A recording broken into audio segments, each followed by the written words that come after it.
मैं जानता हूं कि आदरणीय ओशो शैलेंद्र जी को ये बिल्कुल पसंद नहीं है कि जो खूबसूरत फूल झाड़ पर लगा है उसे तोड़कर माला बनाई जाए और मनुष्य को पहनाई जाए। हमने इस भावना का पूरा ध्यान रखते हुए हमारे आर्ट एंड क्राफ्ट टीचर्स ने एक छोटा सा फूलों का गुलदस्ता बनाया है जो नेचुरल फूल तोड़े नहीं गए हैं। मंजू से मैं अनुरोध करूंगा कि स्वागत करें बाबा जी का और आप लोग जोरदार तालियों से स्वागत करें।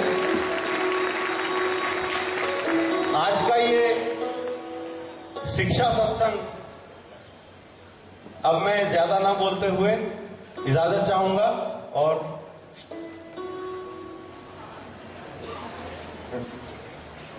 एक कोई अभिभावक कुछ गिफ्ट लाए हैं तो वो भी अपने श्रद्धा सुमन देना चाह रहे हैं आदरणीय ओशो शैलेंद्र जी को। तो मैक्रोविजन के प्रिंसिपल परमार सर से अनुरोध कि वे आए और किसी प्यारे भक्त की एक छोटी सी भेंट बाबा जी को समर्पित करें। जोरदार तालियां बजाएं।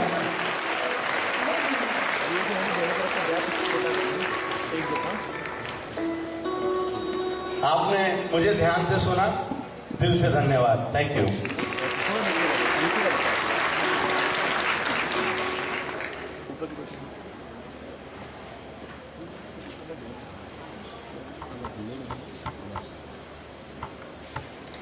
प्यारे मित्रों, नमस्कार। मेरे पास कुछ पॉइंट्स लिख के दिए गए हैं मैक्रोविजन की तरफ से, जो पेरेंट्स के लिए विशेष कठिनाइयाँ जीवन में आती हैं अपने बच्चों के संग। उन बिंदुओं पर मैं थोड़ी सी चर्चा करना चाहूँगा। पहला सवाल मेरे पास भेजा गया है कि टेक्नोलॉजी के इस युग में नैतिकता की परिभाषा क्या है। महत्वपूर्ण सवाल है।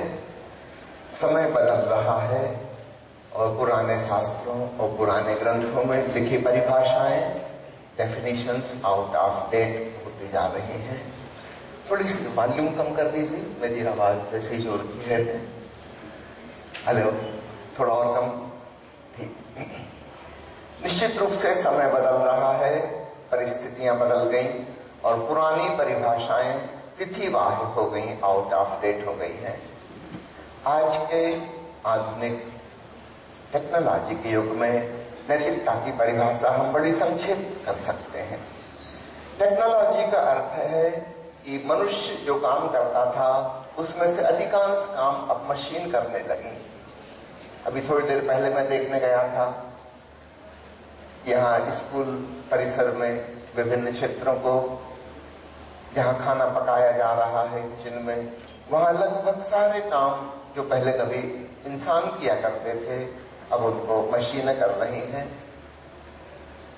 और जैसे जैसे समय बीतता जाएगा जो रहे सहे काम हैं वो भी मशीन करने लगेंगी, ज्यादा कुशलता पूर्वक, ज्यादा बेहतर ढंग से, कम भूल चूक के साथ। आदमी से भूल चूक होती है, यंत्र से भूल चूक नहीं होती।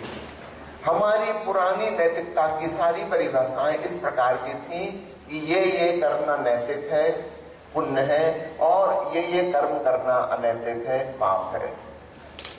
निश्चित रूप से जब मनुष्य के हाथ से कर्म ही छीन लिए मशीनों ने, अब कर्म वाली बात लागू नहीं होती, अब कुछ और परिभाषा करनी होगी। ऐसी कौन सी चीज है जो केवल मनुष्य ही कर सकता है, मशीन नहीं कर सकती। शारीरिक बल हमसे बहुत ज्यादा मशीनों में है। एक मजदूर जितना काम कर सकता था, एक बुलडोजर उससे हजारों गुना ज्यादा काम कर लेता है। 100 किसान मिलकर खेत में जितना काम करते थे, एक ट्रैक्टर उतना काम कर लेता है। हजारों कर्मचारी मिलके जो काम करते थे, एक फैक्ट्री उससे सैकड़ों गुना ज्यादा काम कर लेती है। जहां तक शारीरिक शक्ति की बात है, मशीनें हमसे बहुत आगे हैं और आगे हो जाएंगी। दूसरी चीज है बुद्धि, विचार, गणित। हम मनुष्य में इसकी महिमा मानते थे। पुराने जमाने में हम कर्मठ मनुष्य को बहुत अच्छा इंसान समझते थे। समाज के प्रति उसका योगदान था, कंट्रीब्यूशन था, वो मेहनत करता था। ठीक इसी प्रकार जो व्यक्ति जितना कुशल हो बुद्धि में, उसको भी हम उतना अच्छा इंसान मानते थे, उसकी महिमा और गरिमा थी। लेकिन कंप्यूटर के विकास के बाद शायद अब यह बात नहीं रहेगी। मनुष्य का मन जितना काम कर सकता है, उससे लाखों करोड़ों गुना ज्यादा कुशलता पूर्वक काम कंप्यूटर कर सकता है। मनुष्य के मन में जितनी स्मृति संग्रहित हो सकती है, बड़े कंप्यूटर की तो छोड़ो, एक छोटी सी सीडी में तो 5-6 रुपए में आती है थोक में, एक सीडी में उससे ज्यादा इंफॉर्मेशन आ सकती है। एक लाइब्रेरी में जितनी किताबें हैं, वो सारी किताबें डिजिटल फॉर्म में एक छोटी सी सीडी में आ जाती हैं। कोई मनुष्य इतना ज्ञान इकट्ठा नहीं कर सकता जितना कंप्यूटर। आप सब भली भांति जानते हैं, आज इंटरनेट के जमाने में, इंफॉर्मेशन टेक्नोलॉजी के जमाने में मशीन कितने आगे बढ़ गई मनुष्य से। इसलिए बुद्धि के क्षेत्र में अगर हम कुछ कुशलता पूर्वक कर रहे हैं तो उसमें हमारी गरिमा और महिमा नहीं है। आने वाले भविष्य में मनुष्य के दिमाग की कोई खास जरूरत नहीं रह जाएगी, शारीरिक बल की भी जरूरत नहीं रह गई, मानसिक शक्तियों की और स्मृतियों की विद्वता की भी कोई जरूरत नहीं रह गई। बड़े से बड़ा पंडित, बड़े से बड़ा स्कॉलर इतना नहीं जान सकता। एक क्या, दुनिया के सारे स्कॉलर्स मिलके उतना ज्ञान नहीं रख सकते जितना एक छोटे से लैपटॉप में हो सकता है। तो बुद्धि और ज्ञान से भी अब नैतिकता की परिभाषा नहीं हो सकती। फिर क्या बचा? 2 चीजें बची हैं। एक, हमारे हृदय में प्रेम की भावना। अभी थोड़ी देर पहले आनंद जी आपको शेर सुना रहे थे मोहब्बत के बारे में, प्रेम के बारे में। कोई मशीन प्रेम पूर्ण नहीं हो सकती, करुणापूर्ण नहीं हो सकती, दयावान नहीं हो सकती। ये मशीन के बस में नहीं है, ये कंप्यूटर के बस में नहीं है। कंप्यूटर ज्ञानी हो सकता है, कंप्यूटर बहुत शक्तिशाली हो सकता है, लेकिन प्रेमपूर्ण नहीं हो सकता। ये मनुष्य की अद्भुत हृदय की क्षमता है, भावना की। और दूसरी बात, मनुष्य की चेतना, जिसमें चैतन्य का गुण है, कॉन्शियसनेस, होश, अवेयरनेस है। कोई मशीन चैतन्य पूर्ण नहीं हो सकती, ध्यान पूर्ण नहीं हो सकती। तो ये 2 चीजें बच जाती हैं, हृदय और आत्मा। दूसरे शब्दों में प्रेम और चेतना। चेतना यानी होश की क्षमता, उसी को हम ध्यान कहते हैं, अपने भीतर होश को बढ़ाना। तो ये 2 चीजें ही अंततः नैतिकता की परिभाषा बनेंगी। जो व्यक्ति प्रेमपूर्ण है, भावनात्मक है, इमोशनल, सेंटिमेंटल और होशपूर्ण है, ध्यानपूर्ण है, चैतन्य है, जितना ज्यादा चैतन्य है उतना ज्यादा नैतिक कहलाएगा। और जिस व्यक्ति में चेतना की कमी है, प्रेम की कमी है, वह व्यक्ति अनैतिक कहलाएगा। तो आधुनिक युग में निश्चित रूप से हमें नैतिकता अनैतिकता की परिभाषा बदलनी होगी। वो पुराने जमाने गए, हमारा बहुत कुछ काम मशीनें करने लगी। अब तो ठीक ठीक मनुष्य हम उसी को कह सकेंगे जो बहुत हृदयपूर्ण है और बहुत ध्यानपूर्ण है। ये 2 बातें कसौटी होंगी, थर्मामीटर होंगी नापने की। जिस व्यक्ति के भीतर प्रेम नहीं, होश नहीं, उस व्यक्ति को फिर मनुष्य कहना भी ठीक नहीं। दूसरा सवाल मुझे दिया गया है, आधुनिक परिवेश में विद्यार्थी की सही परवरिश उनके माता पिता किस प्रकार करें? निश्चित रूप से कुछ नई समस्याएं आधुनिक युग में पैदा हुई हैं और उनके नए समाधान खोजने होंगे। पुराने जमाने की बातें अब लागू नहीं होती। उसके कारण है, वो कारण समझ लीजिए। पुराने जमाने में शिक्षा पद्धति नहीं थी, माता पिता ही शिक्षक हुआ करते थे। बच्चों को वही सिखाते थे। कोई कारपेंटर का बेटा है, बढ़ई का बेटा, वो बेटा अपने पिता से ही कारपेंट्री सीखेगा, लकड़ी का काम करना सीखेगा। कोई चमार का बेटा है, वो अपने पिता को जूते बनाते देखता है, छोटी उम्र से ही पिता का सहयोग करने लगता है और धीरे धीरे जूता बनाना सीख लेता है। कोई व्यक्ति जो लाहे का बेटा था, उसका पिता कपड़ा बनाता था, बेटा भी अपने पिता का सपोर्ट करता था, सामान उठा उठा के देता था। धीरे धीरे उसके पिता ने उसको भी जो लाहे का काम सिखा दिया। याद रखना, पिता की उम्र शायद 20-25 साल बड़ी थी। अब चाहे बेटा कितना ही बड़ा हो जाए, वो बाप से ज्यादा कुशल नहीं हो पाएगा। बाप हमेशा उससे 25 साल ज्यादा अनुभवी, ज्यादा एक्सपीरियंस, ज्यादा ज्ञानी है। पुराने जमाने में माता पिता का सदा सम्मान होता था। एक बेटी ने खाना पकाना सीखा है अपनी माँ से, ससुराल में जाके अपनी सास से। उसकी माँ, उसकी सास उसके लिए हमेशा आदरणीय रहेगी, क्योंकि वे ज्यादा ज्ञानी हैं, वे ज्यादा जानती हैं, वे ज्यादा अनुभवी हैं। पुराने जमाने में नई पीढ़ी कभी भी पुरानी पीढ़ी से आगे नहीं निकल सकती थी। यदा कदा अपवाद होते होंगे, हजारों में एक कोई बहुत इंटेलिजेंट बच्चे हुए, अन्यथा 1000 में से 999 हमेशा पाएंगे, चाहे वो कितने ही बड़े हो जाएं, वो माता पिता के बराबर अनुभवी तो नहीं हो सकते, उतने ज्ञानी तो कभी नहीं हो सकते। इसलिए माता पिता का, बुजुर्गों का हमेशा सम्मान था, आदर था।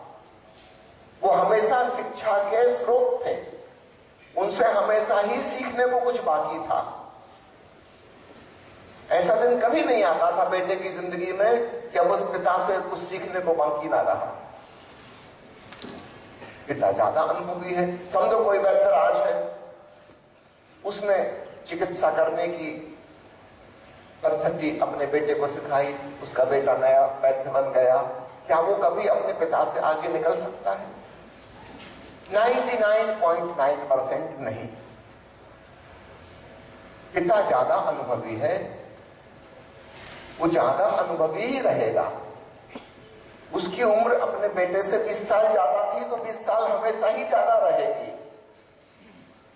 चाहे बेटा खुद 60 साल का हो जाए, तब उसका बेटा 80 साल का होगा। उसको चिकित्सा करने का ज्यादा अच्छा अनुभव है, उसने ज्यादा मरीज देखे हैं, उसका ज्ञान ज्यादा कुशलतापूर्ण है। ये 60 साल का बेटा भी अपने 80 साल के पिता का सम्मान करेगा। याद रखना, सम्मान उम्र का नहीं था, सम्मान ज्ञान का था। आधुनिक युग में यह बात पलट गई। शिक्षा पद्धति के आने से अब वह ज्ञान जो माता पिता देते थे, अब एजुकेशन सिस्टम के द्वारा दिया जा रहा है, और बहुत सारा ज्ञान बहुत थोड़े समय में दिया जा सकता है। मैं जब डॉक्टरी पढ़ा था, अब 35 साल हो गए, 40 साल हो गए। आज मेरा बेटा होता और वो डॉक्टरी पढ़ के आता, मैं उससे उम्मीद नहीं कर सकता कि वो मेरा सम्मान करे, क्योंकि मेरा ज्ञान आउट ऑफ डेट है। इन 35-40 सालों में मेडिकल साइंस कितने आगे बढ़ गई, कितनी चीजें बदल गई। जब मैं मेडिकल कॉलेज में पढ़ता था, उस समय MRI इमेजिंग नहीं होती थी, मैंने वो मशीन आज तक नहीं देखी। उस जमाने में अल्ट्रासोनोग्राफी नहीं होती थी। आज जो गांव-गांव में छोटे छोटे देहात में जिसकी मशीन है, मैंने पैथोलॉजी में वो नहीं पढ़ा।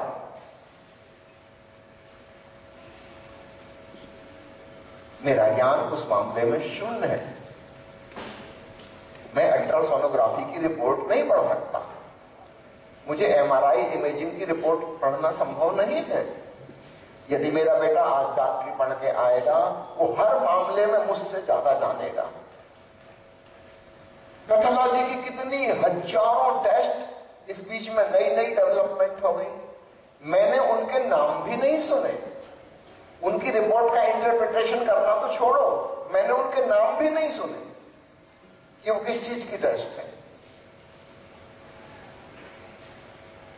मेरा बेटा डॉक्टर बन के आएगा तो वो मेरे चिकित्सा करने की प्रणाली पर हंसेगा। मैं जो दवाइयां लिख रहा हूं उसमें से कितनी तो बंद हो चुकी, बैन हो चुकी, कितनी नई दवाइयां आ चुकी रिप्लेसमेंट में उससे बहुत बेहतर। मुझे तो उनके बारे में पता भी नहीं, उनके क्या साइड इफेक्ट होंगे पता नहीं, उनका ठीक ठीक डोज भी पता नहीं।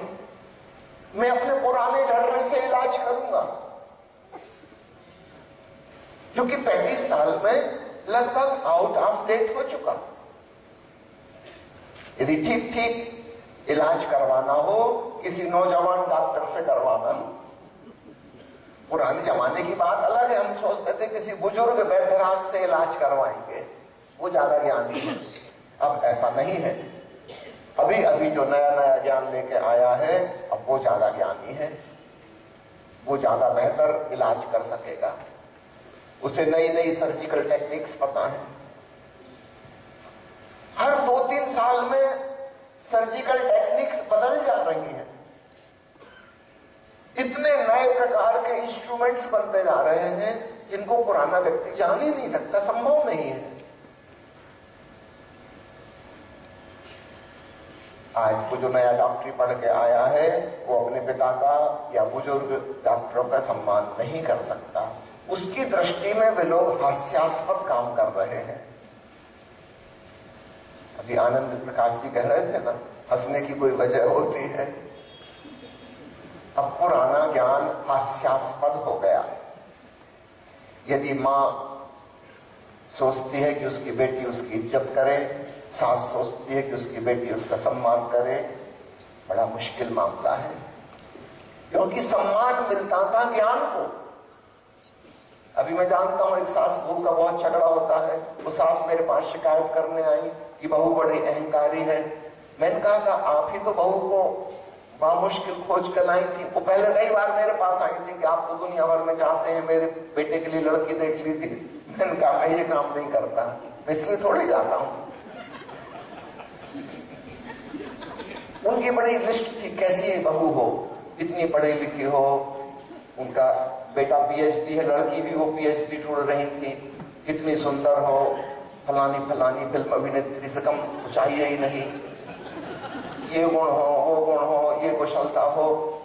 कई साल लगे उनको लड़की ढूंढने में, फाइनली उन्होंने ढूंढ दी।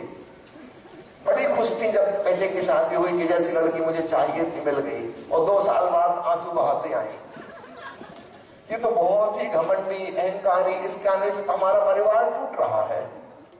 मैंने कहा ये आपकी करतूत है। वो कहने लगी कैसे? हम कहा बताओ तकलीफ क्या है बहू से? वो कहने लगी मेरी सुनती नहीं, हर चीज में अपनी चलाती है। मैंने कहा उसकी डिग्री क्या है बताइए? बोली होम साइंस में पीएचडी। वो इस बूढ़ी सास की क्यों सुनेगी? गृह विज्ञान कला सीख के वो आई है, पीएचडी करके आई है। मैंने सास से पूछा आप क्या पढ़ी हो? बोले 8वीं पास। मैंने कहा सही सही बताओ, पास की फेल? वो कहे स्वामी जी आपने कैसे पता लगा लिया फेल? मैंने कहा पता ऐसे लगा लिया, अगर पास हो गई होती तो पिताजी 9वीं में दाखिला कराते। तुम 8वीं फेल, तुम्हें होम साइंस का ABCD नहीं आता, तुम्हारी बहू होम साइंस में पोस्ट ग्रेजुएट MPhil PhD है। घर तुम्हारे अनुसार चलेगा कि उसके अनुसार चलेगा? सोचो। Who will decide?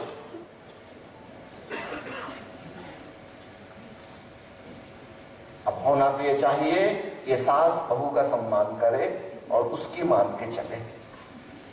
वो इससे बहुत ज्यादा जानती है। पूछा है आपने आधुनिक परिवेश में विद्यार्थी की सही परवरिश कैसे हो, और कठिनाइयां लिखी क्या क्या। सम्मान नहीं है माता पिता का, बुजुर्गों का। अब सम्मान का आधार बदलना होगा। पुराना सम्मान मिलता था ज्ञान के आधार पर, वो तो अब नहीं मिल सकता, भूल जाइए। Those days are gone, forget it। यदि आपको सम्मान प्राप्त करना है तो कुछ नए आधार होने चाहिए। वो क्या होंगे? जो मैंने पहले नैतिकता की परिभाषा में कहे वही। यदि आप ज्यादा प्रेमपूर्ण, करुणावान, हृदयपूर्ण, ज्यादा ध्यानस्थ, ज्यादा होशपूर्ण, ज्यादा चैतन्य है। इन आधारों पर ही अब सम्मान मिल सकता है, ज्ञान के आधार पर नहीं। वो पुरानी जिद छोड़ दो, भूल जाओ। अब तो कई बार ऐसी स्थिति हो जाती है यूनिवर्सिटी में, यदि कोई स्टूडेंट बहुत इंटेलिजेंट है, वो शिक्षकों से भी ज्यादा जान लेता है, और तब लेक्चरर्स और प्रोफेसर्स जो उम्मीद लगा के बैठे हैं कि उनको सम्मान मिलना चाहिए, वो सम्मान मिलना भी मुश्किल हो जाता है। अब तो एक ही आधार पर हम बच्चों से कह सकते हैं कि बच्चों, अपने माता पिता की इज्जत करो, टीचर्स की इज्जत करो, क्योंकि ये लोग बिना गूगल सर्च के परीक्षा पास हुए हैं। इनके पास गूगल नहीं था, इनके पास कॉपी पेस्ट करने का साधन नहीं था। निश्चित रूप से आधुनिक आईटी रिवॉल्यूशन के जमाने में informations are available to everyone.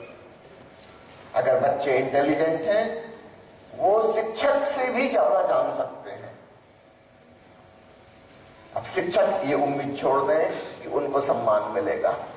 यदि मिलेगा तो आपके हृदय की वजह से मिलेगा। If you respect the student, you will get respect in return. यदि आप अपने बच्चों को प्रेम करते हैं तो ही बदले में प्रेम मिलेगा, नहीं तो नहीं। पुस्तकों के आधार पर तो नहीं मिल सकता। इस बात को खूब अच्छे से समझ लीजिए। दूसरी समस्या लिखी है कि टीनेजर्स बच्चों के साथ माता पिता का कोई संवाद नहीं हो पाता, डायलॉग्स नहीं हो पाते। इसके लिए क्या करें? इसके लिए जिम्मेवार माता पिता ही हैं। जब छोटे बच्चे समय आपसे मांग रहे थे, आपका अटेंशन चाह रहे थे, तब आपने उनको ध्यान नहीं दिया, अटेंशन नहीं दिया। वो छोटा बच्चा आया था कुछ कहने के लिए, पापा पापा, और आपने भगा दिया कि वहां से मैं अखबार पढ़ रहा हूं, डिस्टर्ब नहीं करो। मैं न्यूज देख रहा हूं, अभी डिस्टर्ब नहीं। मैं थका मांदा ऑफिस से आया हूं, न्यूज देख कर रिलैक्स हो रहा हूं। वो बच्चा आया था कुछ कागज पे दिखाने, उसने पेंटिंग बनाई थी, उसके लिए बहुत इंपॉर्टेंट थी। माना आपके लिए कुछ नहीं था उसमें, स्केच पेन से 10-5 लाइन खींची थी, समझ में नहीं आ रहा था बनाया क्या है, आपने भगा दिया उसको, हटो। जब बच्चे ने आपका ध्यान आकर्षित करना चाहा था, कुछ महत्वपूर्ण उसने आपको बताना चाहा था, तब आपके पास समय नहीं था, आप बिजी थे। आपके लिए अखबार पढ़ना इंपॉर्टेंट था, टीवी पे मैच आ रहा था वो देखना इंपॉर्टेंट था, आप अपने मित्र से फोन पे गपशप कर रहे थे वो इंपॉर्टेंट था, रोटरी क्लब के फंक्शन में ज्यादा इंपॉर्टेंट था, किसी की मैरिज पार्टी में ज्यादा इंपॉर्टेंट था। आपने बच्चे को समय नहीं दिया। हमेशा वो जब भी आया आपने कहा चुप रहो, हल्ला नहीं मचाओ, मैं ये कर रहा हूं, मैं वो कर रहा हूं। धीरे धीरे धीरे बच्चा और आपके बीच में एक चुप्पी की दीवार आ गई। चुप रहो, चुप रहो, इतनी बार उसने सुना है, वो चुप हो गया। अब जब वो टीनेज में आया है, तब आप चाहते हो कि बोलते क्यों नहीं? वो क्या बोले? आपने बीच में एक ऐसी मोटी दीवार उठा रखी है।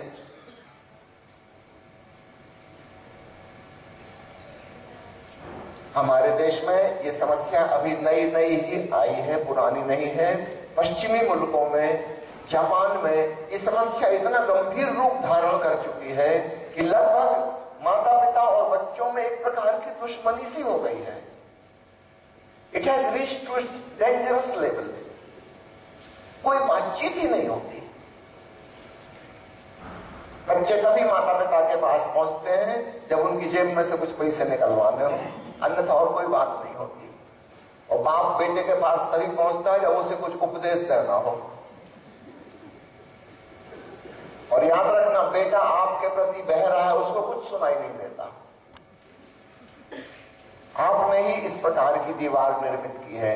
यदि आप चाहते हो 2 पीढ़ियों के बीच में जनरेशन गैप ना हो, डायलॉग संभव हो, तो याद रखना इसमें माता पिता को ही कुछ करना होगा, बच्चों से तो हम उम्मीद नहीं कर सकते। और उनका इसमें दोष भी नहीं है। ये जो डायलॉग बंद हुआ है, ये जो जनरेशन गैप खड़ा हुआ है, ये पुरानी पीढ़ी के पूर्वाग्रह की वजह से, प्रीजुडिस की वजह से। सावधान, समय रहते चेतो, वरना जो दुर्दशा जापान में और पश्चिमी मुल्कों में हुई है, हमारे यहां भी 5-10 साल में होने वाली है। वो शुरुआत तो हो ही चुकी। बच्चे अपने मन की बात अपने परिवार के लोगों को बताते ही नहीं। आपको पता ही नहीं चलेगा वो क्या सोच रहा है, उसकी क्या भावना है, वो क्या करने वाला है। No communication.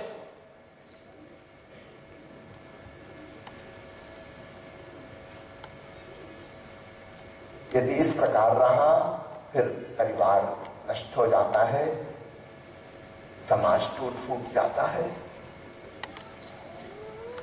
ये नई समस्या है और इसका समाधान भी नया ही करना होगा। माता पिता अपने पुराने ढर्रे से नहीं जी सकते, वो जीवन शैली अब काम नहीं आएगी। सख्त परिवर्तन की जरूरत है, तुरंत। It's an emergency challenge. You have to do something now, right now. माता पिता अपने बच्चों से संपर्क बनाए, कभी फुर्सत में उनके संग बैठें, उनके हृदय की बात जानना चाहें। और वो तभी संभव होगा जब आप उनके साथ बराबरी के तल पर एक दोस्ताना व्यवहार करें। आप पुराने ढंग के पापा बनकर वैसा नहीं कर सकते, वो दिन गए। पुराने जमाने में पिताजी आने ऑलमोस्ट ए राक्षस। घर में पिताजी आए, बच्चों के मुंह बंद, हंस रहे थे, मजाक कर रहे थे, कोई गीत गा रहा था बंद, पिताजी आ गए। पिताजी ने दरवाजे में भीतर घुस के खांसा, जैसे कोई एम्बुलेंस का सायरन बज गया हो। Fire brigade.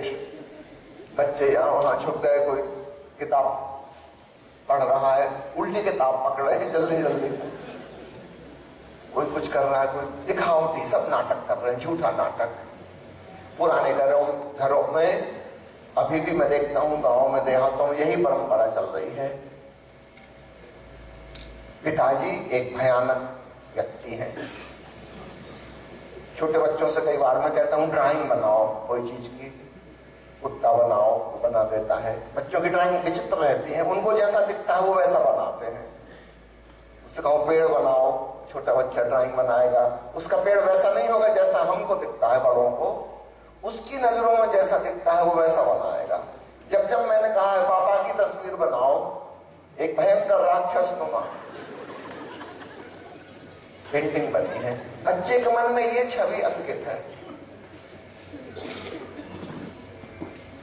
अभी कल मैं होशंगाबाद से आया था, वहां कुछ रिश्तेदार आए हुए थे। मेरी बहन का पोता था, उसको पता था कि मुझे जादू दिखाने का शौक है, बहुत छोटा, उसने ये, उसके मन में मेरी छवि जादूगर की है। वो एक ही कह रहा था कुछ जादू दिखाई, जादू दिखाई। मैंने उससे पूछा तुम फाइनली कौन सा जादू चाहते हो? वो कहने लगे मेरी मम्मी और पापा को मक्खी बना कर उड़ा दो।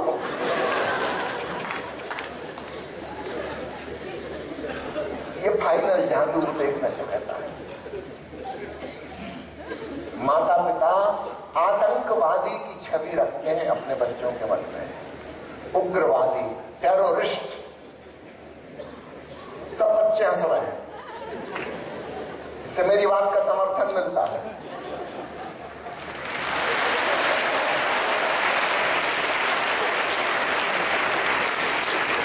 ये सब यही चाहते हैं मक्खी बना को उड़ा दो।